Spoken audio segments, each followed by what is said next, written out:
The night I came home in a wheelchair, my 4-year-old son ran to the door to greet me, just like he always did. But this time he stopped. He looked at me. Then he looked at where my legs used to be. And instead of sprinting into my arms, he turned and looked at my wife. That look on her face, I didn't understand it then. I thought it was grief. The raw, red-eyed kind that a wife wears when she sees her husband for the first time in pieces. But it wasn't grief. It was guilt. And it would take me 3 months, a blackmail scheme, a murder investigation, a betrayal I never saw coming, and a secret buried 6 years in the past to figure out exactly why. My name is Daniel, 28 years old Army, father of a 4-year-old boy named Eric, husband to a woman named Alyssa who, to this day, is the most extraordinary person I have ever met, not because she's beautiful, though she is, but because of what I eventually discovered she'd been quietly carrying for years. We fell in love the slow, honest way, no games, no pressure, just two people who kept choosing each other until the choice became permanent. Our life was small by most measures. Cramped apartment, noisy block, no vacation photos worth posting. But we were happy. The kind of happy that doesn't need an audience. Every few weeks I'd get leave from base and come home. Before I was even halfway up the walk, Eric would already be on the porch screaming my name at a volume that rattled windows. "Daddy!" That voice. I swear that voice could pull me out of anything. We'd eat dinner together. Alyssa cooked. Eric and I talked about the vital matters of the universe. Whether sharks could beat dinosaurs, whether clouds tasted like anything, whether our neighbor's dog actually understood English. And I'd sit there thinking, I've slept in the dirt and walked through smoke, and I've seen things I'll carry forever, and this right here is the reason I do it. Life never warns you when your worst day is coming. That's the cruelest part. It was a routine operation.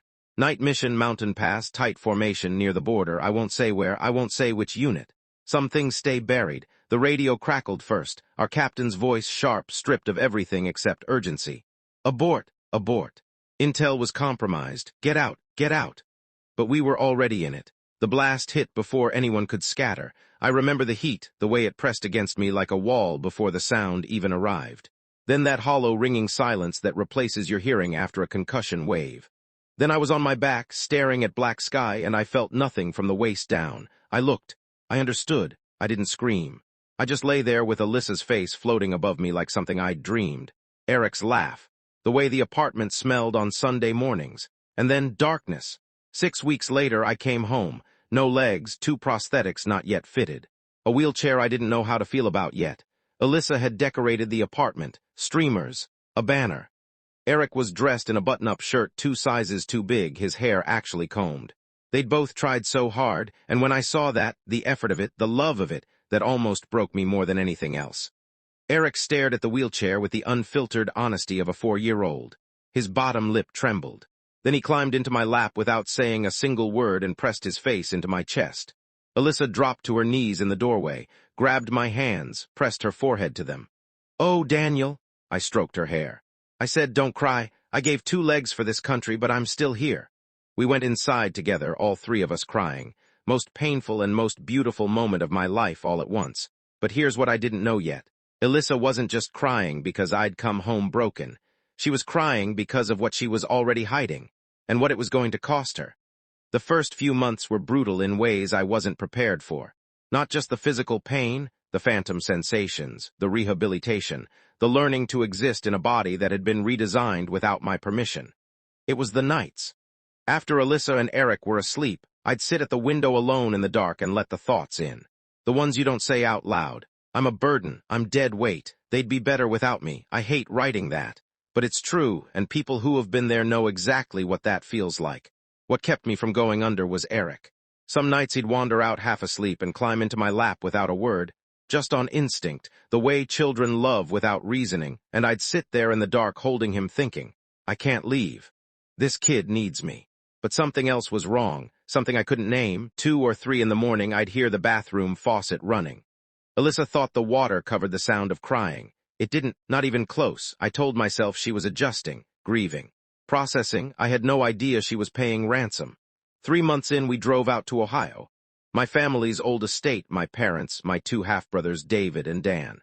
The property was going up for sale, and I needed to be present to collect my share of the inheritance. We needed the money badly. I was looking forward to it. I hadn't seen my family in years. But the day Alyssa found out where we were going, something changed in her. Not sadness, not anxiety, something more controlled than that. Calculation. Like she was running numbers in her head that she didn't want me to see. That night she stared at the ceiling for over an hour. I finally said her name. Headache, she said. Just a headache. She rolled away from me. Go to sleep, Daniel. I didn't push it. I should have. Something sat wrong in my gut the entire drive out there, a low, persistent frequency I couldn't tune out and couldn't explain. I wrote it off as anxiety about the trip. I was wrong. When we pulled up to the property gate, I honked. Once. Twice. 5 minutes passed. 10. Then the groundskeeper appeared, an old man named Harold, shuffling out with a ring of keys and an expression I couldn't immediately read. He looked at me. He said quietly, "You finally came back?" I figured that was just an old man being poetic. But then he looked into the backseat at Alyssa, and something crossed his face, recognition, then alarm, then a very deliberate blankness, like a curtain dropping.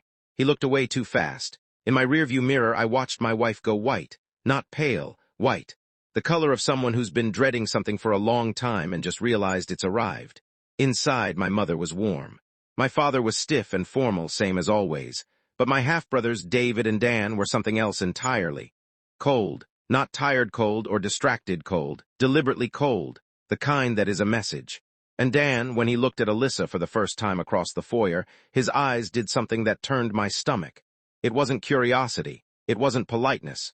It was the look of a man who knows exactly who he's looking at. Familiarity. Alyssa didn't look at him once, not at dinner, not in passing. She kept her eyes on her plate, on Eric, on the middle distance, anywhere that wasn't him. Dan poured his third whiskey at dinner and said, far too casually, "Daniel's one lucky man, beautiful wife like that." There was an edge under it, the kind you feel before you can name it. Then, "Pretty women are never as happy as they look. Isn't that right, Alyssa?" The table went silent. Alyssa's hand found mine under the tablecloth and squeezed. Hard. Dan smiled into his glass like he'd won something. I felt the first real crack of fear I'd felt since the mountain pass. The next morning she grabbed my arm before I could get out of bed. "Daniel, let's go, let's just go home." "What is it? Is it Dan?" She looked at the window. "I just don't feel safe here. I can't explain it fully. I need a few more days. The will reading, the property split, I have to be present." She held that for a long moment. Then she looked at me with an expression I still think about, like she was handing me something fragile, something she'd been holding for a long time. "I love you, Daniel. Whatever happens, please remember that I love you." Not "I love you, good night." Not "I love you, don't worry." It was "I love you" the way people say it when they're afraid of what's coming. Like a confession, like a warning. I should have asked. I didn't. 2 days later, her wedding ring was gone. "I took it off to wash dishes," she said. "Forgot to put it back." I didn't push. But that night I saw her on the laptop past midnight, and the next day I found a receipt tucked into the lining of her bag. A pawn shop 2 towns over. Her grandmother's gold bracelet. Her necklace, 3 other pieces of jewelry she'd had since before we met. The total was almost $4,000. I sat with that number. I told myself she was helping with the medical bills. She was always doing quiet things like that, taking care of problems before I knew they existed. I had no idea she was paying off a threat. I had no idea that for 3 months, while I was sitting in the dark convinced I was the burden, she was the one being bled. The truth came from my 4-year-old son. Eric can't read. He doesn't understand most of what he overhears. But children are recording devices. They absorb everything, even when they don't know what any of it means yet. He got up in the night for water and wandered down the wrong hallway. He heard voices, 2 of them. He came and curled up beside my wheelchair in the dark. He didn't say anything right away. When I found him there at 5 a.m., eyes wide open, he looked up at me and whispered, "Daddy, the uncles are bad men." "What did you hear, buddy?" He repeated it in pieces, the way kids do, fragments, the words he recognized, the tone he remembered. "As long as Daniel's in the picture, we don't get anything. A man in a wheelchair isn't going to be a problem forever." And then, "I've got something on his wife that she'll never be able to talk her way out of. She'll never go near Daniel with the truth, not while I've got what I've got." I held Eric against my chest and felt something cold settle into my bones. Something on his wife, she'll never tell the truth, what I've got. Harold found me in the garden that afternoon. He checked over both shoulders before he approached. Then he pulled out an envelope, old paper, yellowed at the edges. "Your mother trusted me with this 2 years ago," he said. "She told me, if Daniel ever comes back, make sure he reads this alone." My mother's handwriting. "Daniel, not everyone in this house can be trusted." Dan hurts people and has never stopped. If something feels wrong when you read this, trust your gut and find Harold. He knows more than I ever asked him to know." I looked up. "Tell me," I said. Harold sat down. He folded his hands.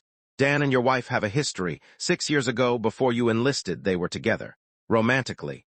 Dan was what he's always been. Drinking, dangerous, running with people you don't want to know. Alyssa eventually got out. It nearly destroyed her to do it. And then she met me. Yes, but she didn't know you were his brother, not until after she was already in love with you. By then she was terrified to say anything, thought you'd end it. Thought you'd believe she'd done it on purpose." I stared at the ground. All those nights she cried with the faucet running. All those times she said I love you like she was apologizing for something. "And now," I said. Harold's face went dark. "Dan contacted her 3 months ago, right after your injury. He told her if she ever told you the truth, he'd spin it, claim she was involved with him after your marriage. He said he had proof. He's been threatening to show it to you, to your unit, to anyone who would listen." He paused.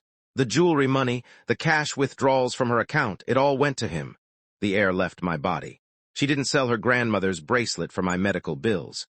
She sold everything she had to keep a predator away from our family. She fought that war completely alone.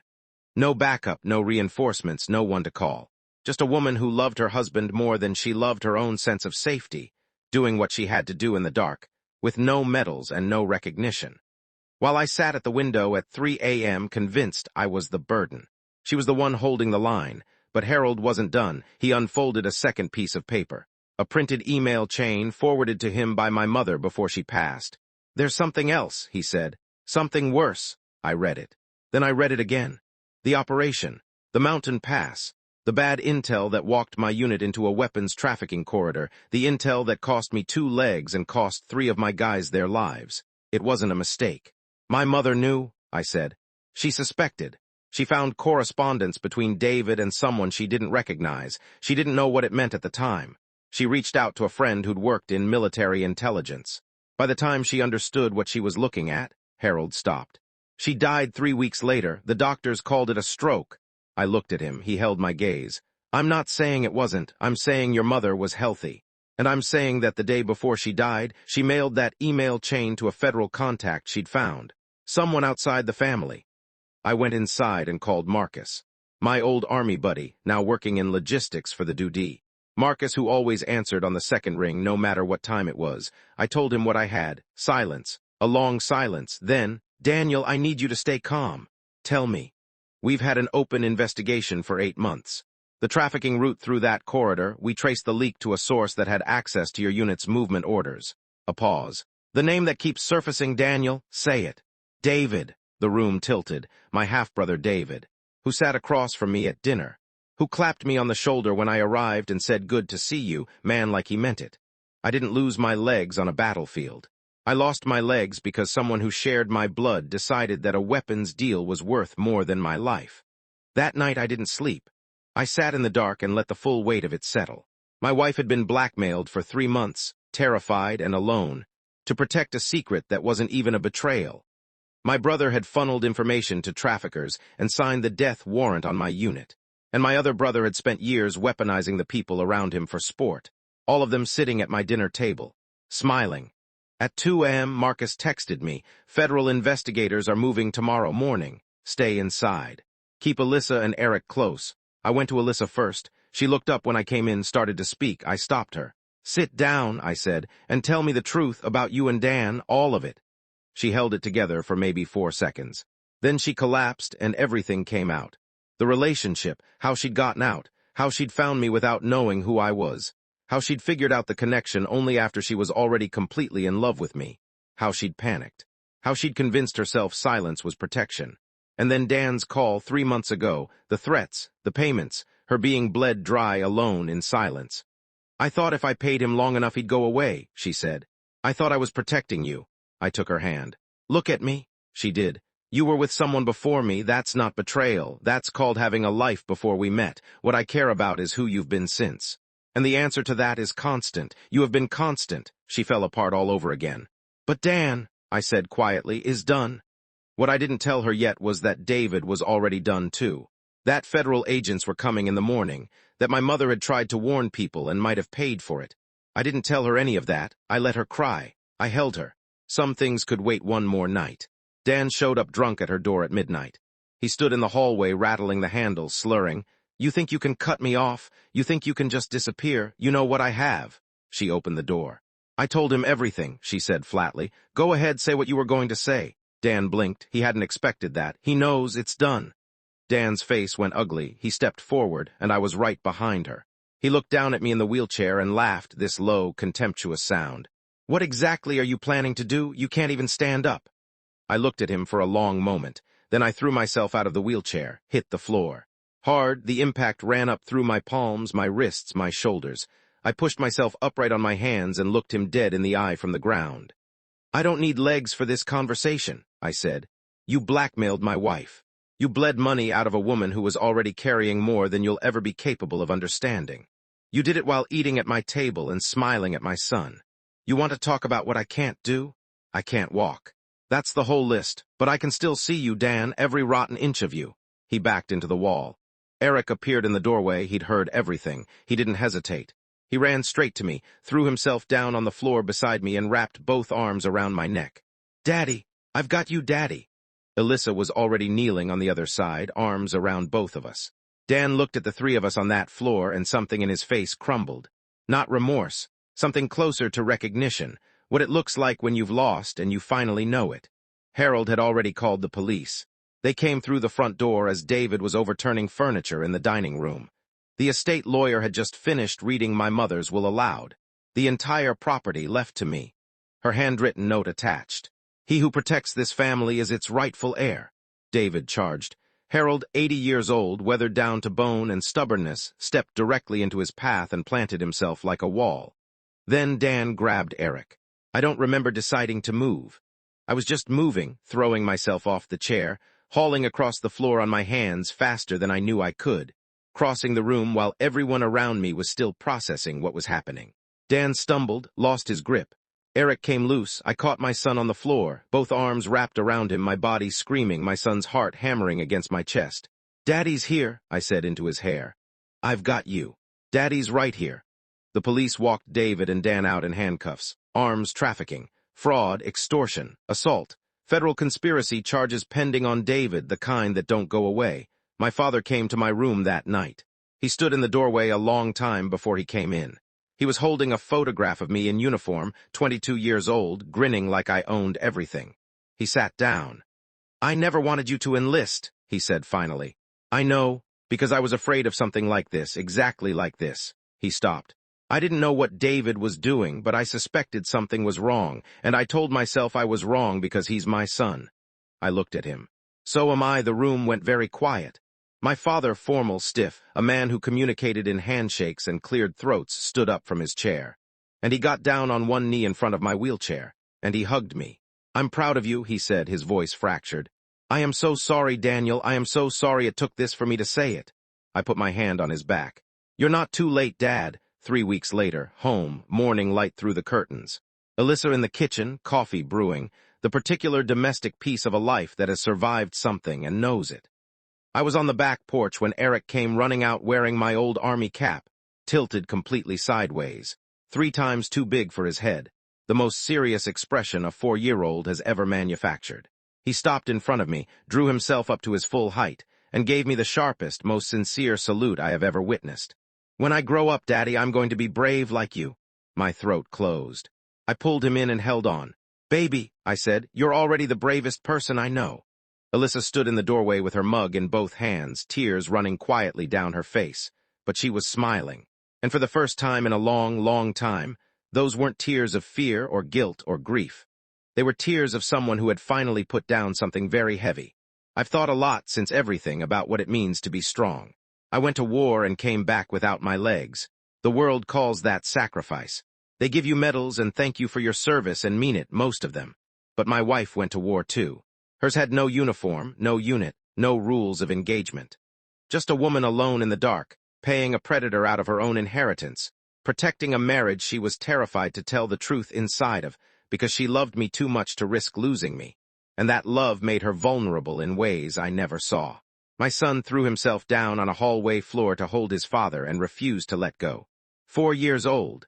No training, no plan, just love making a decision. We each fought a version of the same war. No one saw most of it. No ceremony, no cameras.